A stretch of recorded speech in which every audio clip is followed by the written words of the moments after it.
Since the advent of LED lighting, designers and integrators have longed for precision light control and tech-enabled solutions to execute their lighting designs with accuracy and efficiency. Introducing the Rosco Miro Cube 2 range of LED fixtures. Compact lights with sophisticated features that make specification and integration simple. These next-generation fixtures deliver unprecedented performance through innovative technology, including our patented Ludicrous Mode, which intelligently redistributes channel power to produce maximum brightness for any color, temperature, or hue, enabling Miro Cube 2 to effectively replace larger, higher wattage fixtures on a project. Miro Cube 2 can also be ordered to arrive preset to a specified color or color temperature. This, along with the fixture's master dim mode, allows designers to specify and maintain a consistent color temperature or hue, while dimming the fixtures using a single channel. Miro Cube 2 can also be controlled using myMIX Connect. This gives designers handheld control of the fixture's settings from their mobile device, and then instantly share those settings with colleagues and integrators, all from the free myMIX app. Designers deserve lighting solutions that can bring their vision to life. Integrators deserve smarter tools to install and maintain lighting designs. Miro Cube 2 delivers both. Let's create something brilliant together.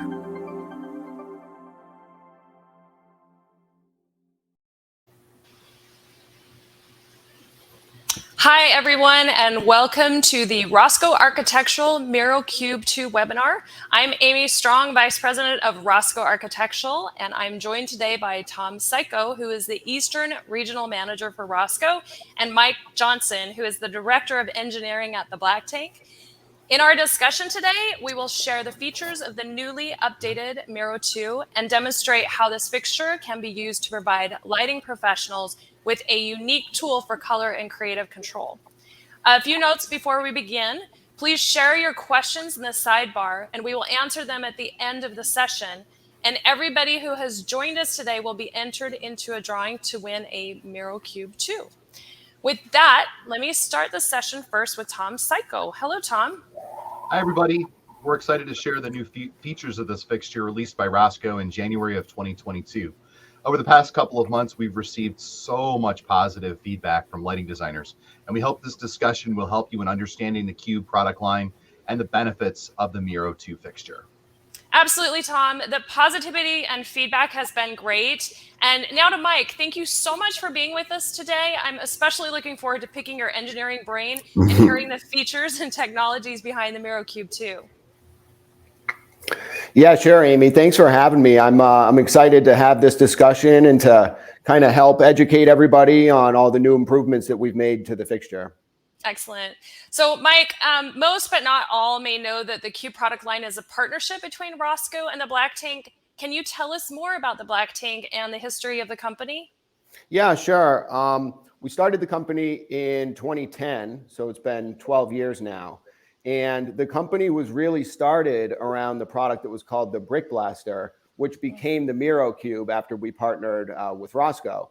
And the idea behind the Brick Blaster really started from the heatsink. Our team came up with a really creative method of cooling the LEDs, and we actually got a patent on that.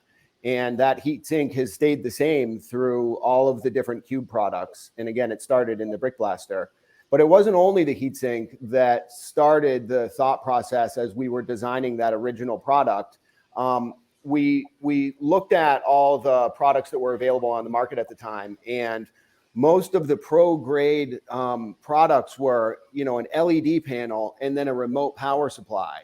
So you had to hide this power supply in a closet, and there also wasn't a user interface on most of these products. So you had to use a computer and special software to sort of configure all the parameters of these products. And so we wanted to leverage our heatsink. We wanted to integrate the power supply into the product so you don't have this remote power supply. And then we wanted to put a user interface on it so you don't need to use software or anything. You could just set the fixture up right on the product itself. And so with those thoughts in mind, that was kind of where the Brick Blaster and then the Miro 1.0, that's where that all came to be. Excellent. So it sounds like it solved a bunch of problems. So that's fantastic. And then over time, the product has evolved, or the family has evolved, to include the Brock and the Pika products. Can you talk more about how the family of fixtures developed?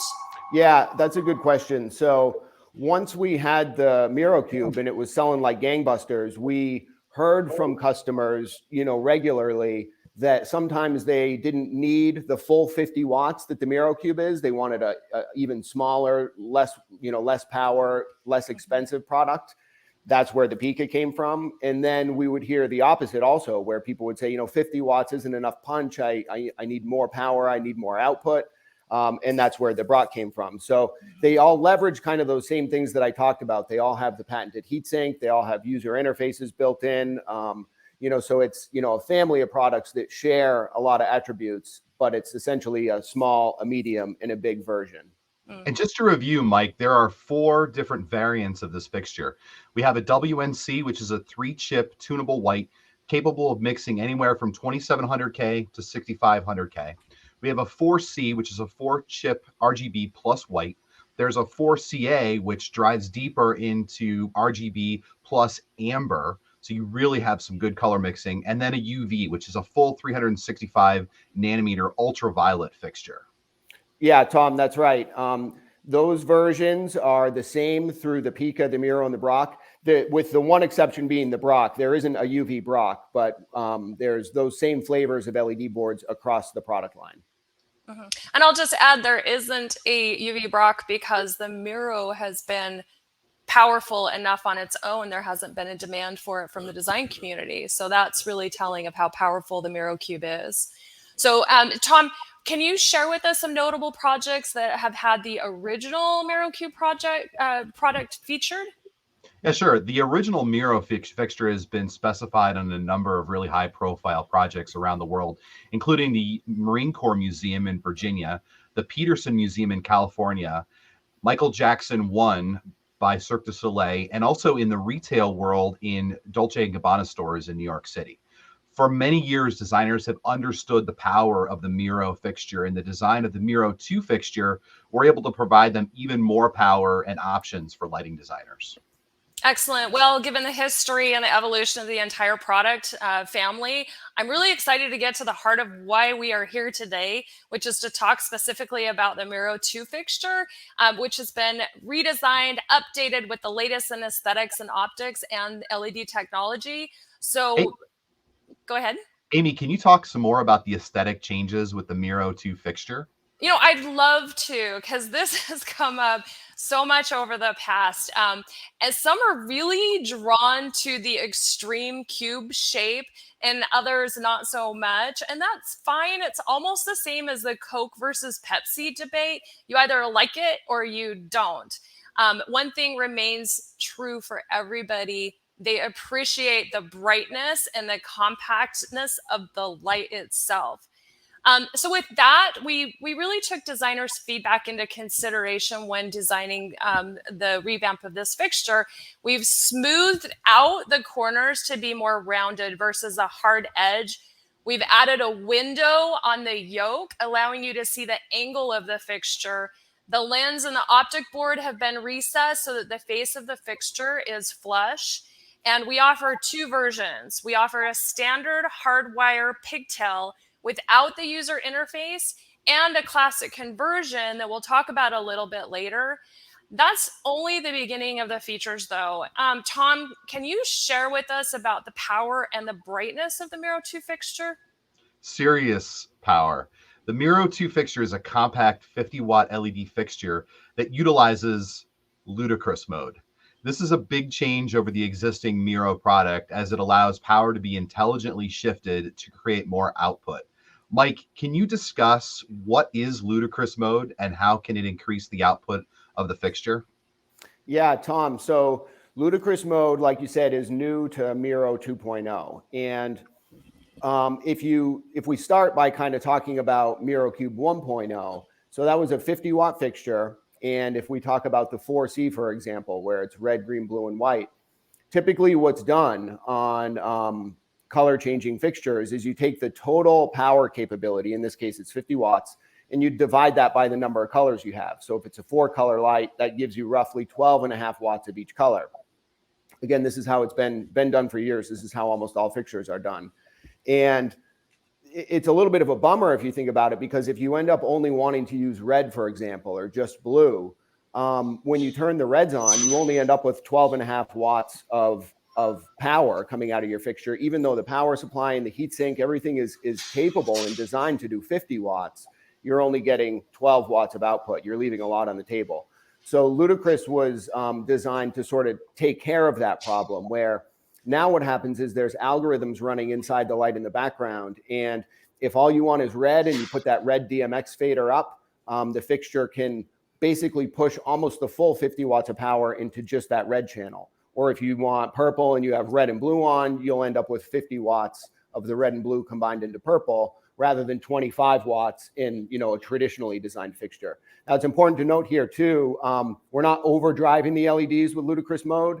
The LEDs in Miro 2.0 have been updated to be able to handle those current requirements. So our lumen maintenance and our lifetime is all built around Ludicrous Mode. So we're not, you know, sacrificing lifetime by doing Ludicrous Mode. And one other thing to note that's important is one of the biggest challenges with Ludicrous Mode was making sure these algorithms and all these numbers that are being crunched inside the microprocessor in the light are happening faster than DMX update rates. One thing that you wouldn't want to have happen was, as these numbers are being crunched in Ludicrous Mode is happening, for those final outputs to be slower than the DMX update refresh rate, because it would end up making your fixture look steppy. So part of the magic was really figuring out how to do all that fast enough that it's, you know, orders of magnitude faster than the DMX update rates. Excellent, excellent. Thank you so much for that. So, so Mike, I have to ask about this. The Ludicrous Mode is a feature that can be turned on and off. Why would anyone want to turn it off? Yeah, that's a good question too, Amy. So there's several features in the light that can be turned on and off, similar to Ludicrous Mode. And the thinking was that we feel like there's going to be applications where a customer puts one of these new Miro 2s next to Miro 1s that they have on an install, right? So we mentioned Cirque du Soleil. They have a couple hundred Miro 1.0s. In the future, if they want to add Miro Cubes to their set, they'll be adding Miro 2s to the set. And we wanted to make sure we gave them the flexibility of setting the Miro 2 into all of the exact same operating modes that Miro 1.0 has, so that the fixtures match next to each other. Like, you can sort of do the thought experiment. If you had a Miro 2 in Ludicrous Mode next to a bunch of Miro 1s, this would punch right through those, and it would be obvious that it's a different fixture and that it's brighter. So although we don't think most people will ever turn off Ludicrous Mode, we wanted to give that flexibility to the customer. Excellent. I got that. Yeah. Okay. Thank you. So I get a lot of questions. This is the last thing about Ludicrous Mode for now, but I see your Ludicrous Mode in the back, so I'm asking you about it. Why is it called Ludicrous Mode? Yeah, that's a good question too. So I'm pretty sure the name originates from the Mel Brooks movie Spaceballs. I think that's the first spot I ever heard that used as a kid. And you'll probably know the Tesla cars also have a Ludicrous Mode. And so we kind of thought that was cool. We kind of wanted to be, you know, make the name have something to do with popular culture. And it works well too. You know, when we're at trade shows talking with people and we tell them that there's Ludicrous Mode in the fixture, you can see their eyes light up and you get their full attention, you know, so it's just kind of a catchy and a fun name. Mm-hmm. Yeah, and it has been fun. Thanks for that. So, and I look forward to sharing your thoughts behind the naming convention the next time somebody asks. Another change to the Miro 2 fixtures is the two versions I mentioned a moment ago, the standard and the classic conversion. Tom, would you speak on the differences between the two? Sure. There are two real differences in the different variants of the fixture. There is a standard version, which comes now with a 2-meter integrated cable. This is a little different than the original Miro. So the standard version now has a cable built into the fixture. It also comes with RJ45 input and feed through. So that's the standard version. And then the classic conversion is designed more for entertainment use. So it includes a power con connector and then 5-pin DMX in and through. The classic conversion also includes a user interface, whereas the standard version, all of the user interface controls would be done either via RDM, which is now included on the fixture, or via myMIX, which we'll get into in a little bit. There are some other technology changes such as master dim and RDM. Mike, would you like to talk about those? Yeah, sure. That's one of the, the aesthetics are the first thing that you see, but, and then Ludicrous Mode we talked about. But the another really big addition that we made to the Miro 2.0 was the addition of RDM, remote device management. So just to make sure everybody's on the same page, DMX is sort of a one-way protocol where, DMX and the DMX controller can only talk to the light. It can tell the light how to set the intensity of its different channels.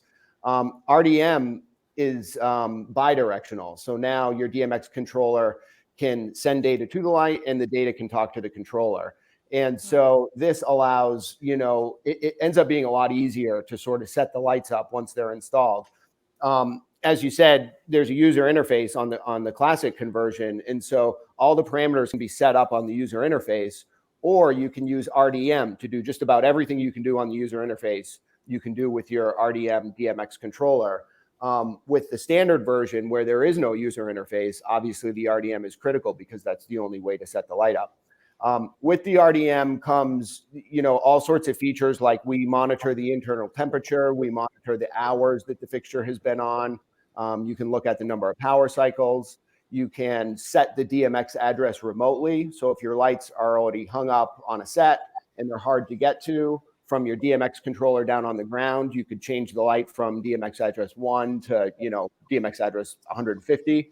And then also there's a whole list of RDM profiles or personalities, they're sometimes called, built into the fixture. So if again, we talk about Miro 1.0, it only had one personality. It was, a 4C was just raw DMX, one channel controls each color. You have 4 channels of control, one for red, green, blue, and white. Now there's multiple personalities built into the light.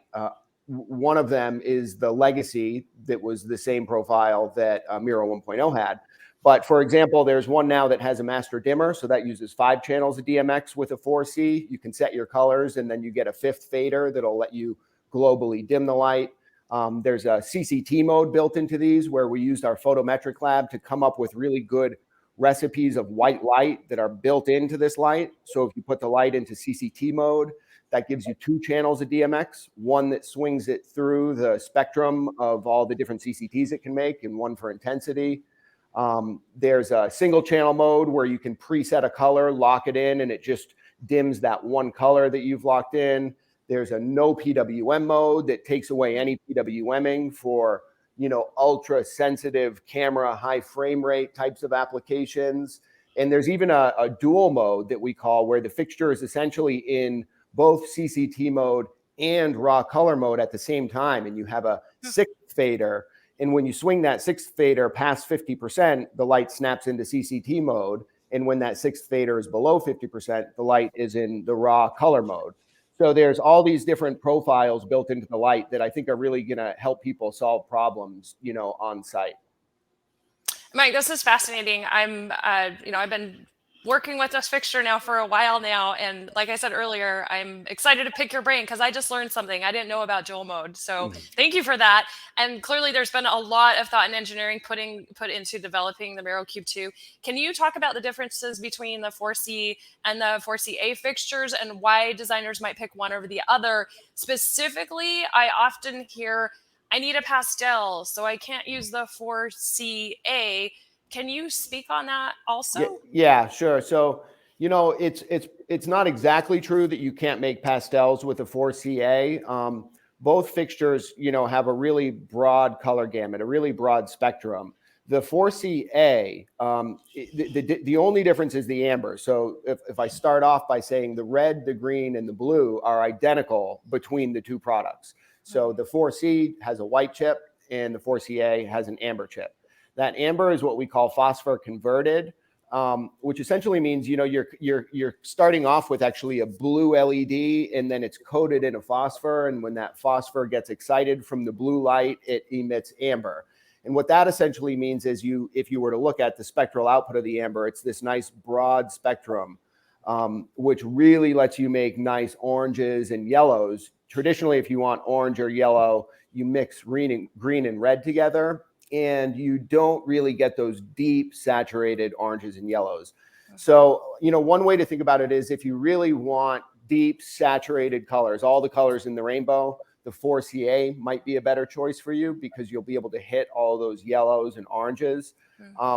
Or if what you want is the fixture, to have the color spectrum, but also a lot of punch when you go into white modes, you will end up getting, a higher output, more punch with that white chip in there when you want white light coming out of your fixture also. Excellent. Thank you for that. So now we've heard about the aesthetics, the technology, and Miro 2 has several accessories we would like to share with you. Tom, can you walk us through those? Sure, Amy. There are a number of accessories that are available with the Miro 2, from a top hat, barn doors, or an egg crate. The fixture also can be ordered to adapt to a track, so it can ship with track adapters already installed. The fixture also comes with Optisculpt beam shaping diffusers. Optisculpt is a technology that was designed by Rosco, which is a specific beam shaping diffuser that can be used not only for diffusion, but also into sculpting. So you can create almost linear shapes with Optisculpt. And these spread lenses are included with the fixture. And here's a fixture. You'll see there are 4 screws that hold the outer optics in. The Optisculpt filter that comes with it is pre-sized and pre-drilled with those holes. It goes right over the front, and then you reattach the screws, and that's it. Spread lenses are included with the fixture, plus you can order other spread lenses using any one of our OptiFlex filters or Optisculpt filters. Excellent. So thank you for that, Tom. I'd now like to share about a unique accessory called the myMIX and the Mixbook digital swatch book. I have mine here. So a little bit of background first about the myMIX app, which was developed by our team at DMG.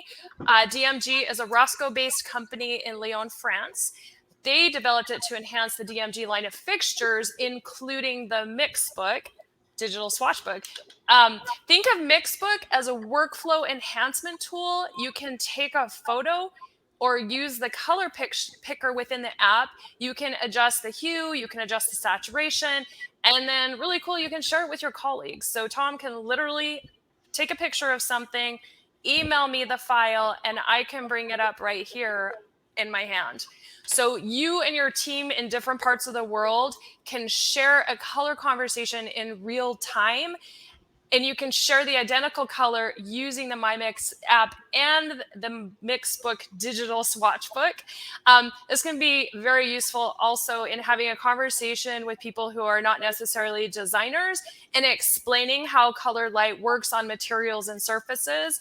For example, past life, when I was a color filter product manager, and somebody would say, hey, I have a Pantone wall that's this color, and I want my light to look like that. Well, having that conversation with somebody who isn't used to how color filters work on a light fixture, work on materials or surfaces, this tool right here really helps you with that.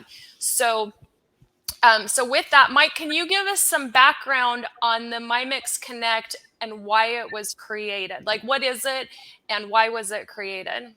Yeah, Amy, so this is one here. You can see it's just this little widget that plugs into the back of your light.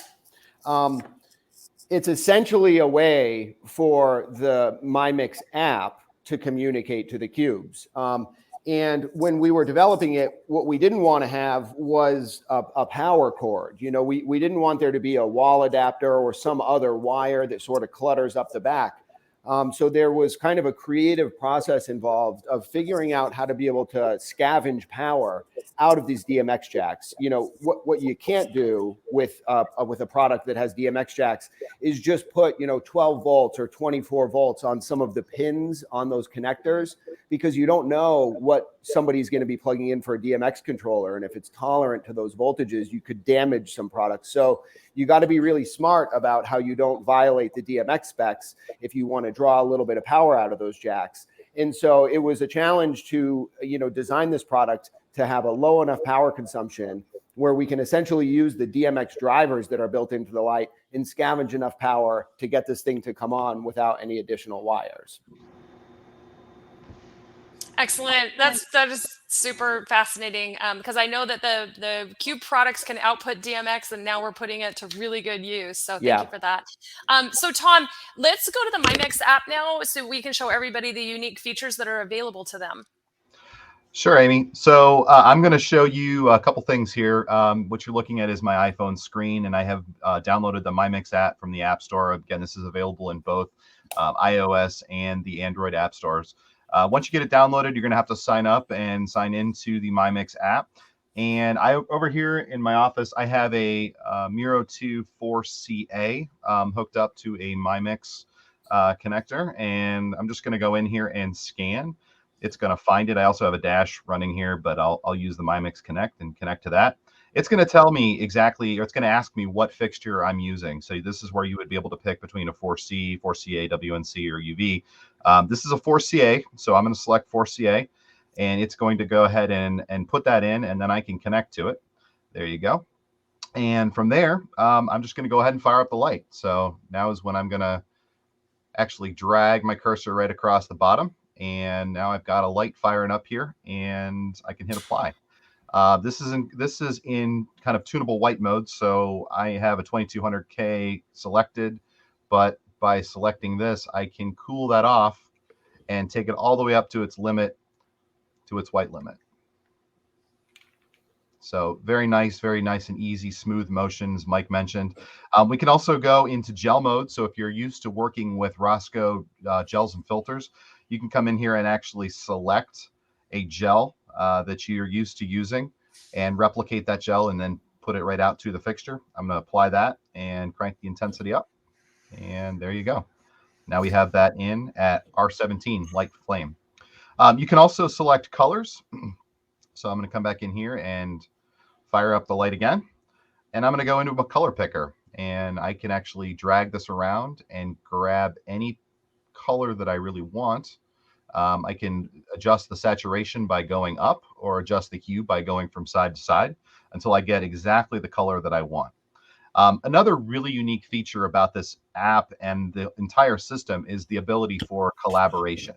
So I'm going to go over here to capture, and I'm going to go ahead and use the camera and kind of come up here. This is a photo I have hanging in my office. So I'm just going to grab that and use that photo. And I'm going to go ahead and drop this. As you can see in the top, as I move this around, it's selecting the color that I'm trying to grab and hit apply. And all of a sudden now that color can be saved. So I'm going to go ahead and give that a name. That's going to be Tom's Office, and return. Now, save. So what I can also do from there is go back to my library, and I can actually share that. So if I want to share that preset, I can do that, and it will actually drop me into a share sheet. Or if I wanted to, I could share that with Amy. And boom, it's out. And now Amy's going to get a text message and be able to open that on her phone with her Mixbook. So very cool feature. We can also then take that color and load it up into the fixture. So we're going to go ahead and check the color, bring it up, and there you go. It's loaded up into the fixture. So very cool features on the myMIX. myMIX can be also used to adjust the features and benefits of, or you can actually adjust the fixture, which is turning on, turning off Ludicrous Mode, as well as all the other settings that are available through RDM. So that's a quick demo of the myMIX app. I'm over here excited because look, I got your text message and I opened it up. I saved it to a folder called color sharing that I have people send me their colors, and here it is. So that's fun. It's cool. And I love that I can see exactly what that looks like on your end as well. So thanks for that. All right. So side note, for everyone watching, the myMIX app is free in any of the app stores, and the Mixbooks, so Mixbooks, these are sold through any Rosco retailer. You can find a retailer by going to rosco.com. At the top top right is the where to buy section. You open that up, put in your zip code, postal code, country if you're outside of North America, and then you will find a Rosco retailer. If for some reason you cannot find one, feel free, info@rosco.com, and we will connect you to someone. With that, let's address some of the questions that have come in. Let's see. I'm going to start with this one. Mike, this is for you. Is the fixture compatible with DMX or only the MIX Connect? Right. So the fixture is completely compatible with industry standard full speed DMX and also the MIX Connect. And then, like we talked about before, RDM also, usually sometimes I'll just use the word RDM to kind of mean DMX and RDM. Everybody has their own nomenclature, but yeah, I would say DMX, RDM, and the MIX Connect. Okay, excellent. Tom, can you use any OptiSculpt filter on the UV version? It's a good question. So the UV version actually has a very specialized optical system. So the answer to that question is no. However, the fixture does ship with a narrow and a wide filter already included. So those are your two options with the UV fixture. Okay, and here's a good follow-up question. Are accessories from Miro 1 compatible with Miro 2? Oh, another good question. So the answer to that is no. Because we've changed the entire design of the fixture, Miro 1 accessories will not fit on the front of the Miro 2. And that's because we've actually changed and adjusted the screw placement of the fixture. So you will need to purchase new accessories for the Miro 2. That said, we've done a lot of improvements to the accessories, so it's worth having the upgrade to new accessories. Okay, excellent, thanks. And let's see, Mike, this one is squarely in your ballpark. What type of dimming does Master Dim work with? Right, so when we were talking about all of the different personalities or RDM profiles built into the fixture, so Master Dimmer, typically people think of that as being an additional channel of DMX that you have Master Dim Control, which these have. So you can have on a 4C, you'd have a 5th channel of DMX that'll globally dim all the colors that you've set. But also on the standard hardwired version, we've added 0 to 10 dimming as well. And so in the whip coming out of the back of the fixture, you have your line, neutral, and earth ground to power the fixture, but there's also a purple and a gray wire, which are the industry standard colors for 0 to 10 volt dimming. And if you set your fixture into any of the profiles that have a master dimmer control, you can hook those purple and gray wires up to a third-party 0 to 10 volt dimmer. And you also now have master dim control with a standard 0 to 10 volt wall dimmer. So that increases the flexibility a lot, and it lets these fixtures be used in locations that are maybe there's regular 0 to 10 volt lights also on the install. You could have one dimmer that sort of runs everything in that case. Well, okay, so this one is also for you, kind of along those same lines, potentially. Someone says, I didn't hear you mention filament fade. First of all, I think for those who don't know, please describe what filament fade is, and is that still a feature with the Miro 2? So it is, and it's if you have the classic conversion, it's selectable on the user interface, or on both of these, you can select that through RDM. The RDM nomenclature is output response time. That's what they call it. But we feel like it's a little more intuitive to call it filament fade. And so filament fade is essentially a way to make the fixtures sort of emulate what you think of as a regular light bulb with a filament inside it. So when you turn a light switch off and you turn off a light bulb that has a hot filament inside it, that filament takes a little bit of time to cool off as the bulb shuts off. And so you think the bulb is just shutting off instantly, but if you really carefully look, you see that it really gracefully dims down as that filament cools off. And if you ever end up having, digital LED products side by side or on the same install with traditional light bulbs, for example, and you do like a theatrical blackout where you shut everything off, you totally notice that the LED lights shut off like that, and the light bulbs do this graceful dim. So we wanted the ability to make these fit more seamlessly with old school traditional light bulbs. And so there's 3 different settings for filament fade. There's a, off, where it's just completely digital. And then there's a minimum, a medium, and a maximum. And those just overlay this sort of graceful, dimming curve onto the incoming DMX. to let them sit side by side with traditional light bulb fixtures more clean. Also, Amy, we've found, so this wasn't the original intention, but we found this to be a problem solver where somebody's, on site and the DMX controller that they're presented with is not a good one. It's a cheap DMX controller that's not making good DMX. The DMX is slow, it's steppy. If you have a high quality fixture that can respond to DMX really quickly, like these can, if your DMX controller is making steppy DMX, it makes your fixture look steppy. And we found that filament fade can actually be used to solve that problem because it sort of cleans up that steppy DMX and it, makes it look nice, even though you have a poor quality controller. It's kind of like a get out of jail free card if you're handed a bad controller. Yeah. Okay. Great. So Tom, there's a question here that says, I like the look of the standard unit. I have a situation where I currently have 5-pin XLR. How do I convert that for use with the standard fixture? So the Rosco does sell adapters that are a 5-pin XLR shell, both male and female, and that terminates. It's a very short little adapter, and it terminates to RJ45. So those can be purchased through Rosco, through a dealer or distributor, and Rosco will supply those. Okay, excellent. And this one's for you as well, I think.